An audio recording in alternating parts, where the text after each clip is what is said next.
Hundreds, if not thousands, of brand new 2024 Ford F-150s like these right here have been sitting in lots across Metro Detroit and just a stone's throw away from Ford World headquarters. So we inquired to Ford to figure out why. Did you know that Ford has topped the national recall charts for 3 consecutive years, including 2024? But now the company is practically giving their cars away for just a penny. Yes, you heard that right. From giant trucks to sleek electric vehicles like the Mach-E, Ford's prices are dropping drastically. But why is that? Their cars, even the popular F-150 pickups, are just not selling. Imagine rows upon rows of these vehicles, turning dealerships into metallic cities, just sitting there. It's an unusual sight and definitely not normal. At first, cutting prices might look like a great deal for buyers, but there's more going on. Ford first tried to sell more by raising prices, hoping to make their cars seem more special. But this plan didn't work. Not enough people were buying, so Ford had to drastically lower their prices to get people interested again. But there is something lurking behind those shiny new Fords on the lot. Let's uncover the truth about what's really going on at Ford's test tracks. Hundreds, maybe thousands of F-150 and F-150 Lightning pickups are parked at Ford's large Dearborn test track. Ford says they're doing quality control tests on them, but usually, shouldn't these tests be done before the cars even leave the factory? This is especially concerning since Ford has had the most recalls in the country for the last 3 years, including 2024. So what's really going on with Ford? Basically, Ford seems to prefer quickly making a lot of products first and then fixing quality issues later. This approach might be aimed at meeting high market demand quickly, but it makes customers wonder about the initial quality of the trucks they're buying. From an industry point of view, these practices could hurt Ford's long-standing reputation for reliability and craftsmanship, if they're still known for that. Every manufacturer faces challenges, but how Ford handles this critical phase will really influence how consumers see them and their market standing going forward. So let me turn the question around. Who would buy these cars? Have you seen the recent issues with the Bronco? These SUVs had a serious problem with a gas leak that posed big safety risks. Just recently, Ford had to recall 43,000 units. Now you might ask, what's the big deal? Well, here's what's going on. The problem with the Bronco is mainly due to faulty fuel injectors that can leak. When gasoline leaks and touches the hot parts of the engine, it can easily start a fire. You don't need to be a car expert to see why that's a huge concern. But Ford's solution isn't really a fix. They decided to put in a tube that moves any leaking gas away from hot parts of the engine and lets it drip onto the ground. It might seem like a clever idea, but it's not. This quick fix might stop a fire right now, but it could cause other problems, like the car suddenly slowing down or even stopping while you're driving. That's not the reliable, smooth ride you'd expect. By just redirecting the leaking gas and shutting off the high-pressure fuel pump, Ford seems to be covering up the problem instead of fixing it for good. And it's not like Ford hasn't had trouble with making quality cars before. They've had a tough time with manufacturing issues, and this latest recall isn't helping them win back people's trust. But how does Ford's scramble to drop prices and rush quality checks affect you as a consumer or investor? It's important to see the bigger picture. Ford, like many other companies, including GM, is dealing with issues about how people see their brand. The big difference is that GM is making a lot of money from their expensive trucks and SUVs.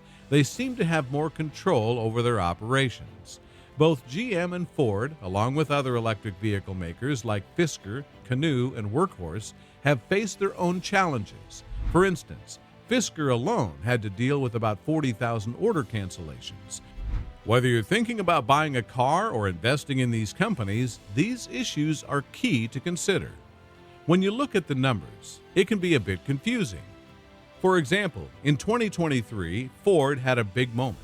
They saw a 7.1% jump in overall sales, which pushed their truck sales over the million-unit mark.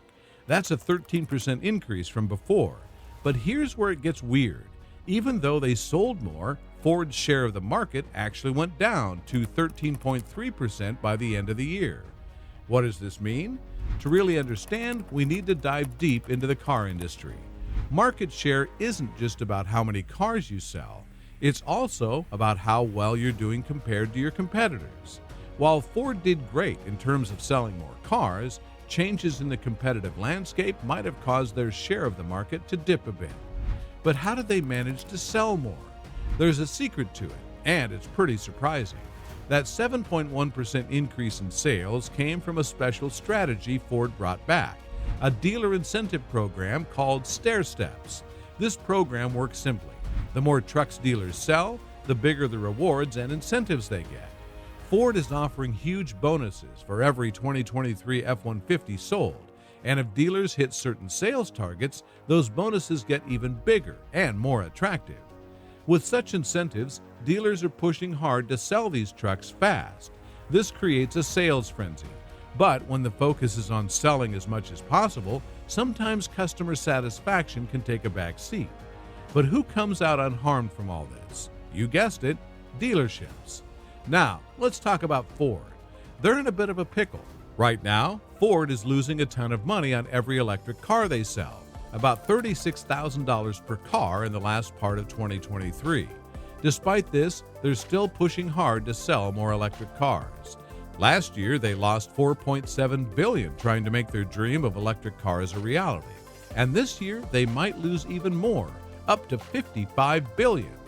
But why keep making electric cars if it's costing so much? Here's where things get tricky. Ford and other big car makers are putting special software in their new cars. This software is causing a big fuss because it means you can only get your car fixed at certain places that Ford approves. If you go to your local mechanic, they might not be able to fix your car because they can't get the software they need. This move by Ford and other car makers is clever because it focuses people to use their services, making it hard for smaller, independent mechanics to compete. These mechanics used to offer lower prices and personalized service, but now they're struggling because they can't get the tools they need to fix newer cars. But is Ford's problem just a drop in the bucket, or is it sparking a wildfire across the entire auto industry? Big car companies are really tightening their grip on car repairs. They're making sure that if your car needs fixing, you have to go through them, not just because they set the prices, but also because they control the technology in the car. And it's not just Ford feeling the pressure. Even Tesla, who are usually ahead in the electric car game, is finding it tough. They've started to cut prices big time. For example, they've knocked $7,500 off the price of a Model Y, and that's before any tax breaks. But how are these companies managing all these price cuts? Are they compromising on quality to save money? There's a big worry that by cutting corners on features, these problems could grow over time, leading people to stop buying these cars altogether. This could create a cycle where the same issues keep happening. Another big thing to consider is insurance. It turns out that a lot of electric vehicles, EVs, even those with minor damage, are being declared total losses by insurance companies. Why? Because not many people know how to fix them properly. The repair costs are sky high, sometimes almost as much as the car itself. So rather than figuring out if they can fix it, insurance companies are just writing these cars off. You buy a Tesla, it gets into an accident, and boom, the insurance company says it's not worth the trouble and calls it a total loss. But they're not giving you enough money back to buy another Tesla. Insurance companies look at the repair estimates for these Tesla models, even the ones with low mileage, and just can't justify the cost. It becomes too much hassle for them, and that's where things start to connect. Let's use Tesla as an example, because a lot of big companies, including Ford, are watching their strategy and thinking about applying similar tactics to their cars. Tesla's problem starts with the design and technology that make their cars so appealing. These cars are packed with advanced features, electronics, and materials that make them hard to repair. Remember the software we talked about? Well, Tesla's cars use proprietary technology and materials that aren't easy to fix without specialized knowledge and equipment. For instance, Tesla bodies combine aluminum and high-strength steel, which requires specific repair techniques. Traditional body shops often don't have the training or tools to handle these materials properly. Then there's the issue with parts availability.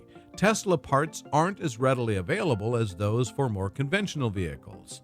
This scarcity drives repair costs up, as parts often need to be ordered directly from Tesla, leading to long waits and higher prices. Plus, labor costs for repairing a Tesla are higher because these technicians need special training for these complex systems.